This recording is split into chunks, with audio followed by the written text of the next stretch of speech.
Good morning mga kalibel, Papa Tupis here. At alam nyo ba kung nasaan tayo ngayon? Ayan, nakikita nyo naman sa inyong harapan, di ba? Nakikita nyo naman sa inyong harapan kung nasaan tayo ngayon. So atras tayo ng konti para makita nyo ang buo. Ayan. Yan po ay nakikita natin. It's already 10:45 in the morning.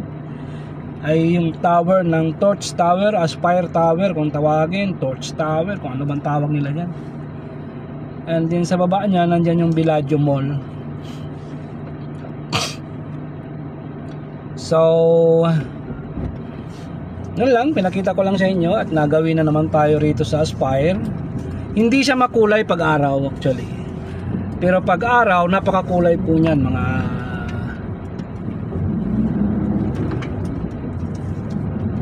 lapitan natin ng konti. Yung baba po niyan bandang kaliwa ay Villaggio Mall po yan. So yan, pasukin natin, lapitan lang natin ng konti. Pero lalagpasan natin dahil hindi dyan yung ano natin, hindi dyan yung ruta natin. Pero bago dyan, pagkatapos lang natin mag-deliver ay magmerienda muna tayo. Palilipasan na naman ng gutom si Papa Top. Hanap muna tayo ng mamimeriendahan natin. Ito ay Alwaab area mga kalibel, Alwaab. Asisia or Alwaab.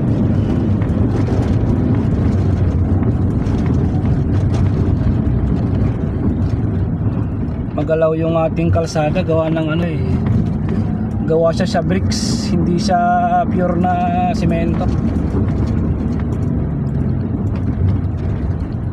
Gawa siya sa bricks.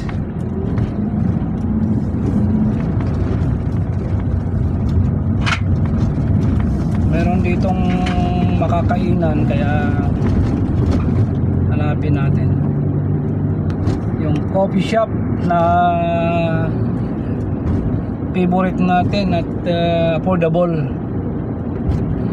Ito Asisia to rito, marami rin akong customer dito sa area na to, katulad ng SIP Coffee Shop, Rafik, Frame. Ayan, bandang kanan natin. Talagang dito kaya tayo para meron din ditong Belo. Dito kaya, meron kaya tayo ritong madaanan papunta doon? Meron siguro. Ayan. Tagos tayo rito, shortcut. Itong area na to, Asisia, dito ako nakatira nung unang punta ko rito sa Qatar.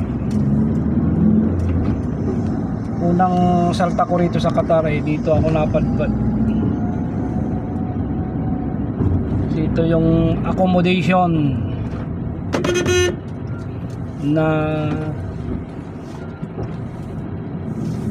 napadpad natin. Ay, nakita nyo yung tower, nandun sa kabila na yan. Pero dito, order tayo rito. Baka pwede tayong order dito ng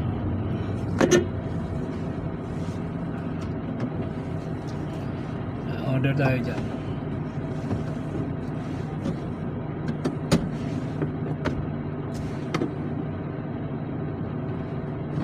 Here? Tea?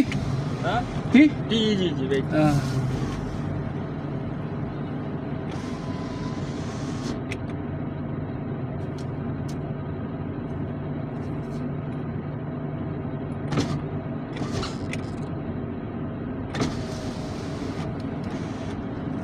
Examon?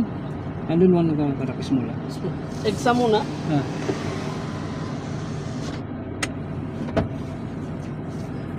Ayan, dito tayo. Ayan o, Golf Tea. Dito tayo mag-ano yan sa Golf Tea. affordable dahil mura lang. Kaya dito tayo punta. Affordable siya, gawa ng ano lang eh, 4 real. Busog na tayo, pang merienda lang mga kalibel. Golf tea.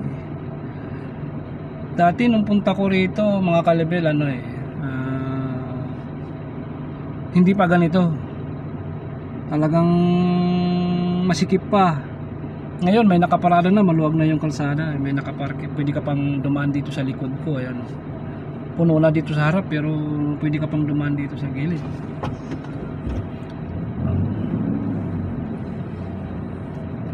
Maluwag pa sa gilid natin, makakadaan pa yung isang ano. Ayan,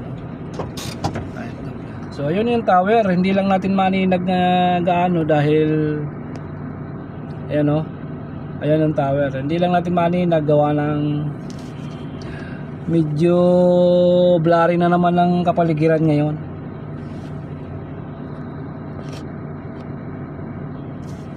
Diba? Ganun lang dito. Dito ako nakatira banda, dito sa bandang kaliwa. Ayan, sa kaliwa papunta doon.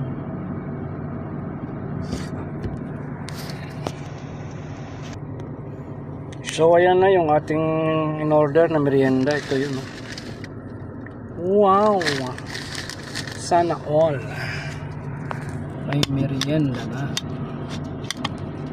Hindi na tayo magugutom mga kalibel.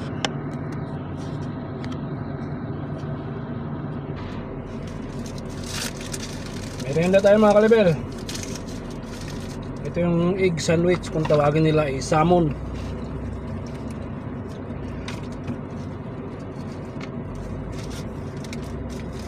Salmon egg.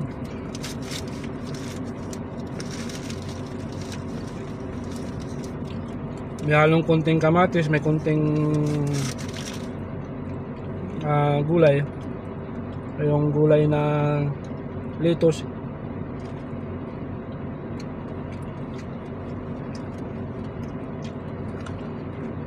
Tsaka itlog. Siyempre salmon egg.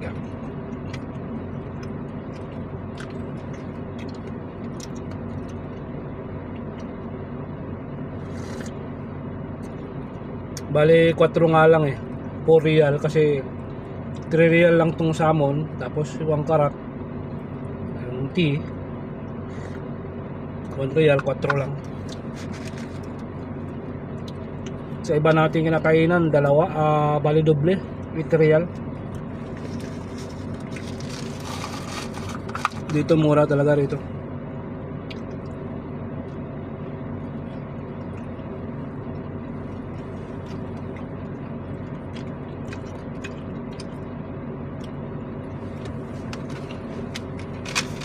Balik na naman tayo sa DFC. Nandun yung isang order, ano natin, delivery natin.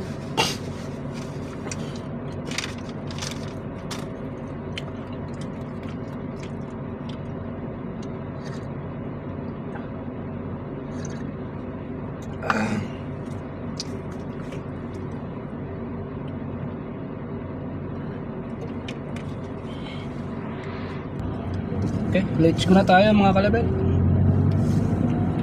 Merienda na tayo, so tuloy na ang bakbakan.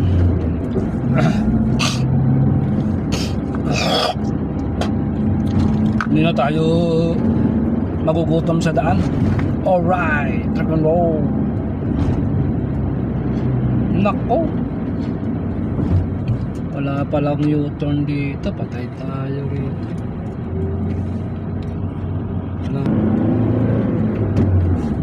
Ayan, bakbak tayo. Bakbak tayo kalibel. Nakikita nyo yan, ano yan, Kalipay Stadium. Nakikita nyo sa dulo. Katabi lang din yan ng Aspire Tower. Katabi lang ng Aspire Tower.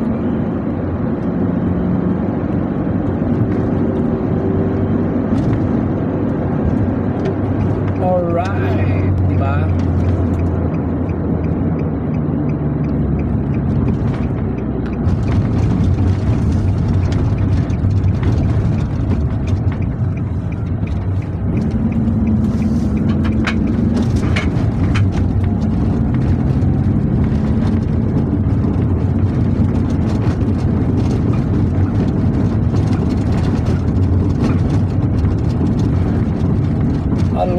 Sport City Metro Station.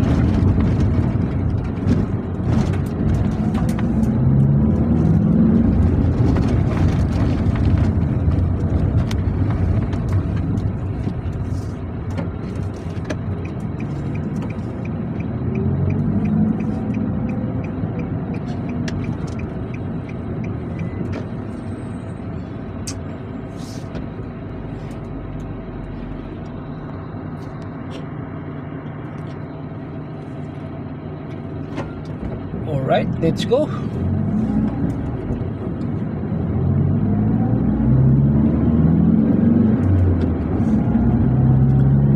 Balik naman tayo sa Doha Festival Mall dahil nandoon yung ating delivery.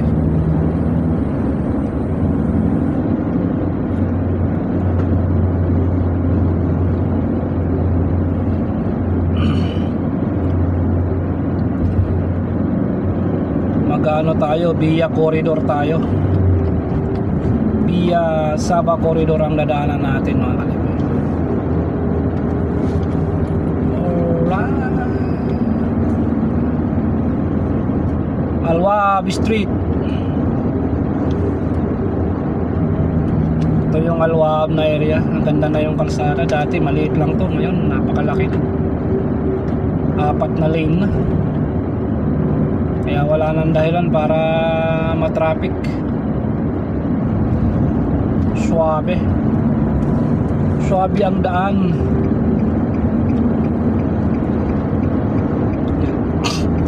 Kaya tayo sa tulay, mag-BBI Expressway tayo.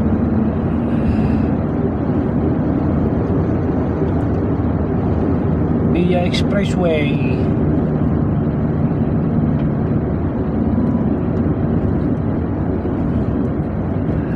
Sabah Al-Hamad Corridor North. Ayan, akyat tayo rito para mas mabilis-bilis, walang stoplight. Advantage lang dito, walang stoplight siya, dire-diretso lang. Sa baba hindi naman matraffic, kaso lang may stoplight. So madidili ka ng ilang minuto. Dito dire-diretso talaga to. Maliban na lang kung mayroong aksidente sa kalsada, saka ka lang madidili dito. Pero pag wala, tuloy-tuloy katulad yan, no? Takbong 120 ang maximum dito. 100 to 120. May area na 120, may area na 100. So depende sa ano mo yan. Pwede naman maintain ka lang ng 100. Pwede mo naman sa speed lane ka, ibig sabihin nasa kaliwa ka. Sa pinakakaliwa, sagad sa kaliwa, yun ang speed lane. Yun, 120. Pwede kang mamataw ng 120 doon mga kalibel. Pero kung wala ka sa speed lane, katulad nandito ka, itong pwesto ko ngayon, bawal yun. Nainitan yung ano natin, cellphone natin. Palamigin na muna natin konti. So yun, daanan natin yung tulay na maliwanag, underground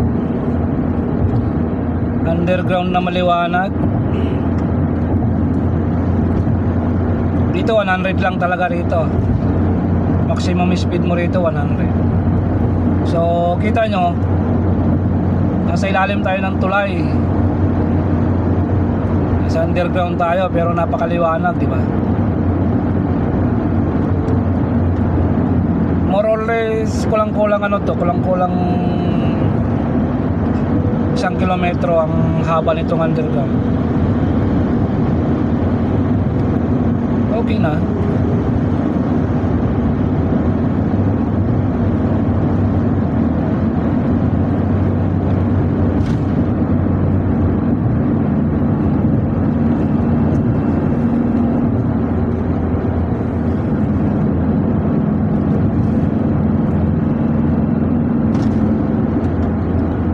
So 120, 100, pwede ka dyan.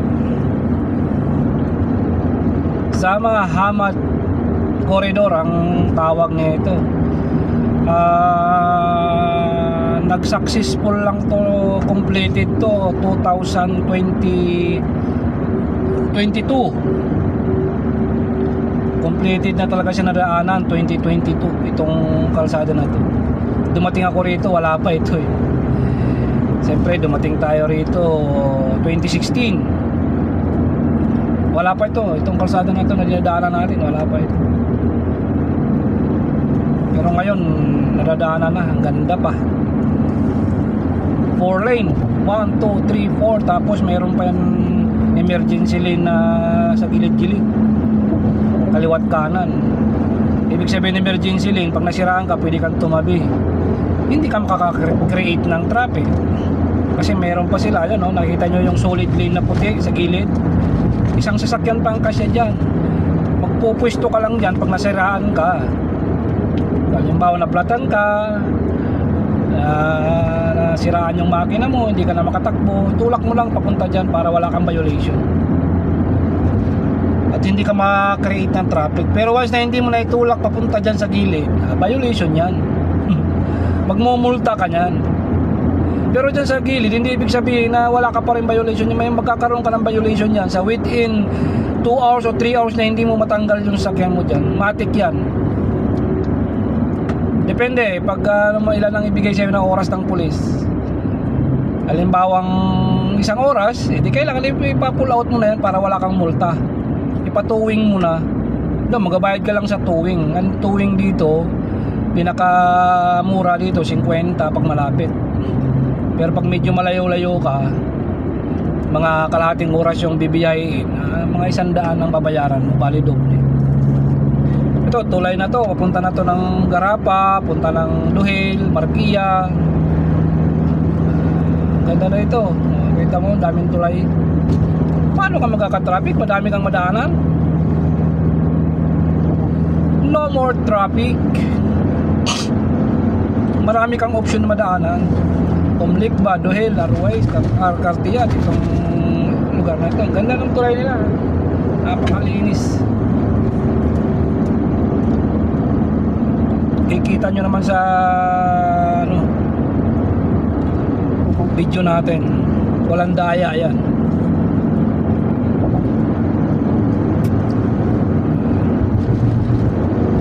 Punta tayo ng nito DFC, Doha Festival Mall.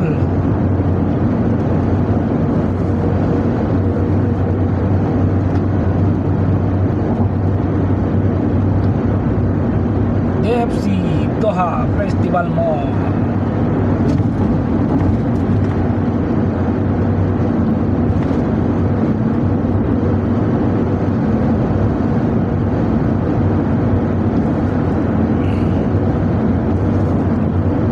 Ganda na yung camera natin, kita yung mukha ko, kita nyo rin yung daan.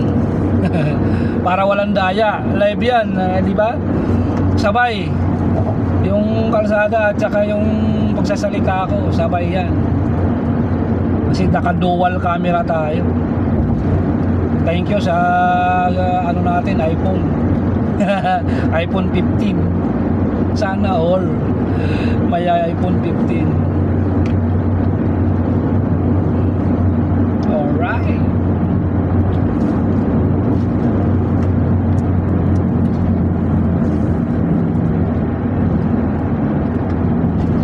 Iba talaga pag naka iPhone 15 ka, pwedeng dual camera, pwede naman time lapse, pwede rin, pwede naman slow motion. Marami siyang option sa camera.